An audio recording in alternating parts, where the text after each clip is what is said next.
Hello मित्रांनो, D pharm concept या YouTube चॅनलवरती तुमचं स्वागत आहे. तर आज आपण फार्माकोग्नोसी यातील चॅप्टर 1 इंट्रोडक्शन टू फार्माकोग्नोसी हा आपला चॅप्टर चालू आहे. त्याचा आपण हा सेकंड पार्ट पाहत आहे. आपला फर्स्ट पार्ट ऑलरेडी यूट्यूबवरती आहे, तो तुम्ही हा पाहिला नसेल तर तो तुम्ही पाहू शकता. आता आपण हिस्ट्री ऑफ फार्माकोग्नोसी हा अतिशय महत्त्वाचा पॉईंट आहे, तो आता आपण पाहणार आहे. तर यामध्ये आपण पहिल्यांदा हिस्ट्री ऑफ फार्माकोग्नोसी जाणून घेऊया. त्यामध्ये pharmacognosy is regarded as mother of all science. History of pharmacognosy represent the history of pharmacy and medicine. म्हणजेच फार्माकोग्नोसी ही इतकी जुनी कन्सेप्ट आहे की ती मदर आहे ऑल सायन्सची, आणि history of pharmacognosy represent history of pharmacy and medicine.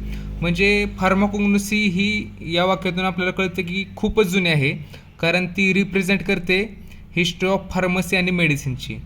तर इन एन्शियंट टाईम म्हणजे पुरातन काळामध्ये a man use substances from plant and animal sources being used as a food. म्हणजे जेव्हा आपण मनुष्य आदिवासी होता किंवा तो जंगलामध्ये राहत होता, त्यावेळेस तो काय करायचा की झाडपालं काय असेल ज्याला ते मिळेल तो ते आपल्या उदरनिर्वाहासाठी खायचा.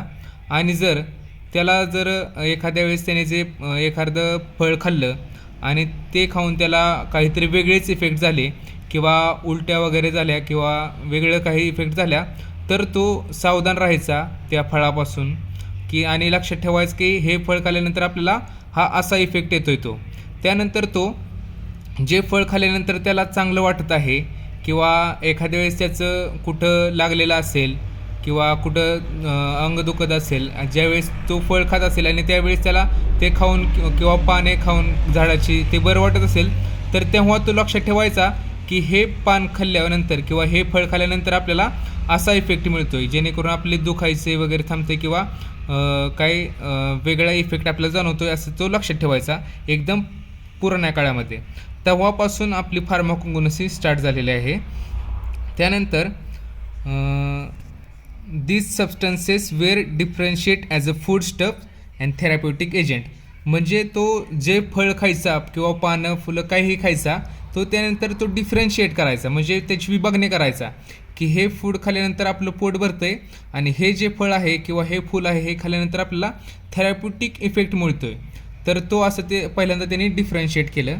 Then man try to explore and utilize this natural product for treating elements. म्हणजे त्यानंतर तो ट्राय करायला लागला की आणि युटिलाइज करायला लागला त्याचं नॉलेज की हे प्रोडक्ट खाल्ल्यानंतर आपल्याला ह्या आजारांवरती हे प्रोडक्ट चालू शकतात. त्यानंतर ह्युमन ट्रान्सफर देअर नॉलेज, म्हणजे त्याला जे नॉलेज मिळालेलं आहे तो ते ट्रान्सफर करू लागला पुढच्या जनरेशनमध्ये. And they note down in various book store their knowledge. त्यानंतर तो आता त्याला समजलं आहे की हे खाल्ल्यानंतर आपल्याला हे इफेक्ट होत आहेत, तर तो आपले जे नॉलेज मिळालेलं आहे तो पुढच्या जनरेशनमध्ये फक्त असं तोंडी सांगून पुढे आपले नॉलेज पास करू लागला. त्यानंतर जी पुढची जनरेशन होती ती जनरेशन काय करायला लागली, ती जे नॉलेज मिळालेलं आहे ते एका बुक्समध्ये वेगवेगळ्या ते स्टोअर करून ठेवायला लागले, जेणेकरून आपलं जे नॉलेज आहे ते सेफ राहावं. त्यानंतर ही आपली अशी झाली फार्माकोग्नोसीची हिस्ट्री, आणि ही अतिशय खूप जुनी हिस्ट्री आहे. आणि आता जे आपण मेडिसिन्स वगैरे खातोय किंवा काही शोध वगैरे लावतोय, त्या सर्वांना ही जी आपल्या पूर्वजांकडून आलेली जी नॉलेजचं ट्रान्सफर आहे, हे इतक्या वर्षाचा जेवढा आपण मेहनत केलेली आहे त्यांनी पुढे पाठवले, त्याचनुसार आपण आता जे शोध वगैरे लावतोय त्याचनुसार ज्या जुन्या बुकमध्ये त्यांनी जे स्टोअर करून ठेवलेलं आहे नॉलेज, त्यानुसारच आपण आता वेगवेगळे पण शोध लावू शकतोय. त्यानंतर following are the great contributors profession in pharmacy. म्हणजे फॉलोइंग आता जे आहेत जे वैज्ञानिक आहेत त्यांनी आपल्यासाठी ह्या फार्मसी फील्डसाठी खूप काही केलेलं आहे, ते आता आपण थोडक्यात पाहूया. तर पहिला आहे ग्रीक फिजिशियन हिपोक्रेट्स हा 460 ते 360 BC त्या काळामध्ये होता आणि तो फादर ऑफ मेडिसिन होता. आता इथे एक आलं आहे की 460 ते 360 BC. हा BC म्हणजे काय, तर हे पहिल्यांदा आपण जाणून घेऊया. तर BC म्हणजे काय, तर आपल्याला पहिल्यांदा आपली आजी किंवा कोणतर अशी गोष्ट सांगायची की आजपासून खूप वर्षापूर्वी असं असं घडलं होतं. तर आपण तसं ठेवून ते स्पेसिफिक पिरियड ऑफ टाईममध्ये आपल्याला मागे घेऊन जात होते. त्याचप्रमाणे जेव्हा आपण आता 2023 चालू आहे, तर हे जेव्हा चालू झालं होतं आपलं साल, ते जेसूस ख्रिस्ट यांच्या जन्मापासून त्यानंतर पुढे जे चालत आहे ते आपण तिथून आपलं वर्ष धरलेलं आहे. तर BC म्हणजे काय, तर बिफोर ख्रिस्ट, म्हणजे जेसूस ख्रिस्ट आहे ना, हे जन्माच्या अगोदर ते आपल्याला किती वर्ष झाले ते. आणि AD म्हणजे ॲनो डोमिनी, म्हणजे जेसूस ख्रिस्ट यांच्या जन्मानंतर जेवढे वर्ष झाले ते काउंट करण्यासाठी आपण BC आणि AD हा शब्द वापरतो. तर आपण पहिल्यांदा असं जर म्हणलं 500 BC म्हणजे जेसूस ख्रिस्टच्या जन्माच्या अगोदरचे 500 वर्ष, किंवा 5000 BC म्हणजे जेसूस ख्रिस्टच्या जन्माच्या अगोदर 5000 वर्ष. आणि AD म्हणजे ॲनो डॉमिनी, म्हणजे जेसूस ख्रिस्त ज्या वर्षी जन्माला आले किंवा ज्या दिवशी जन्माला आलेले त्यानंतर 1500 वर्षानंतर म्हणजेच 1500 AD. आणि आता 2023 AD म्हणजेच येशूस ख्रिस्त जन्मून 2023 वर्ष झालेले आहे, त्यामुळे आता आपण 2023 हे साल मानतो आहे. त्यानंतर डिकेट्स हा हे पण महत्त्वाचा शब्द आहे. 1 डिकेट्स, फ्यू डिकेट्स असं आपल्याला वाचनामध्ये येतं. तर 1 डिकेट्स म्हणजे 10 वर्ष. ही कन्सेप्ट तुम्हाला क्लिअर झाली असेलच. BC AD म्हणजे BC म्हणजे बिफोर ख्रिस्ट आणि AD म्हणजे ॲनो डॉमिनी.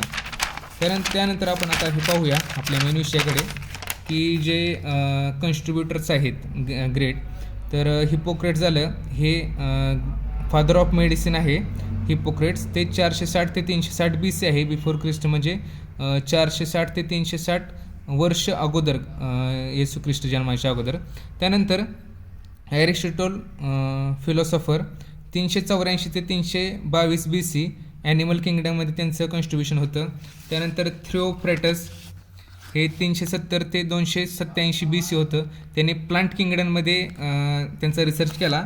आणि जे ॲरिस्टॉटल फिलॉसॉफर होते त्यांनी ॲनिमल किंगडममध्ये. ह्याच्यामध्ये तुम्ही कन्फ्युजन करू नका, हे तुम्हाला MCQसाठी अतिशय महत्त्वाचं आहे. त्यानंतर डिस्कोराइट्स ते 40 ते 80 AD, ते AD आलं आहे. त्यानंतर describe several plants in De Materia Medica.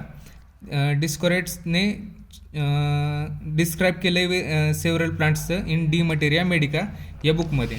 त्यानंतर आहे गॅलेन आहे 131 ते 200 AD. तर describe various method of preparation containing active constituent of crude drugs. गॅलेनने काय केलं आहे, मेथड डिस्क्राईब केलेले आहेत की ॲक्टिव्ह जे फार्मास्युटिकल इन्ग्रेडियंट्स आहेत एखाद्या पदार्थामध्ये ते आपण कसे काढू शकतो. तर ही अतिशय इम्पॉर्टंट डेफिनेशन आहे.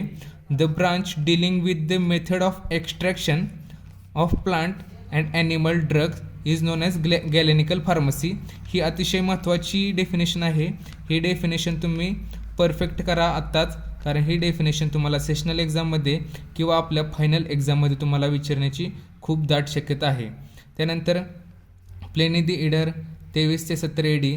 तर who compiled 37 volumes of natural history of crude drugs. ही 37 हे पण लक्षात ठेवा, हे पण MCQला आपल्याला येऊ शकतं. त्यानंतर in India knowledge of medicinal plant is very old and medicinal properties are described in Rigveda and Atharvaveda from which Ayurveda was developed. त्यानंतर आयुर्वेदामध्ये काय इन्क्लूड आहे, चरक संहिता, ते कशाची डील्स आहे, प्लांट्सची. आणि दुसरं आहे आयुर्वेदा इन्क्लूड्स सुश्रुता संहिता, ते डील्स कशाची करतं, सर्जरीसाठी. हे पणही आपल्याला MCQसाठी खूप महत्त्वाचं आहे. त्यानंतर 1803 नंतरमध्ये आता आपण तसंच हिस्ट्रीमधून असं आपण आता प्रेझेंटकडे येत आहोत. तर आता 1803 चालू आहे. तर डेरोसन एक्स्ट्रॅक्ट्स किंवा isolation of alkaloids narcotine from opium. त्यानंतर 1806 मध्ये सर टर्नर ह्या सायंटिस्टने isolate morphine from opium poppy. म्हणजे फर्स्ट अल्कलॉइड त्यांनी हुडकून काढलं मॉर्फिन फ्रॉम ओपियम पॉपी.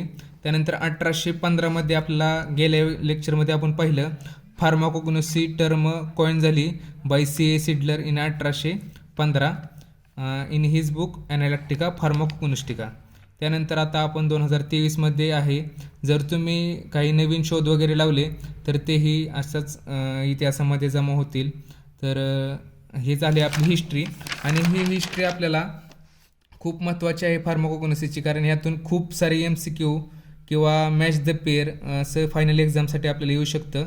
आणि right a note for history of pharmacognosy असाही प्रश्न येऊ शकतो.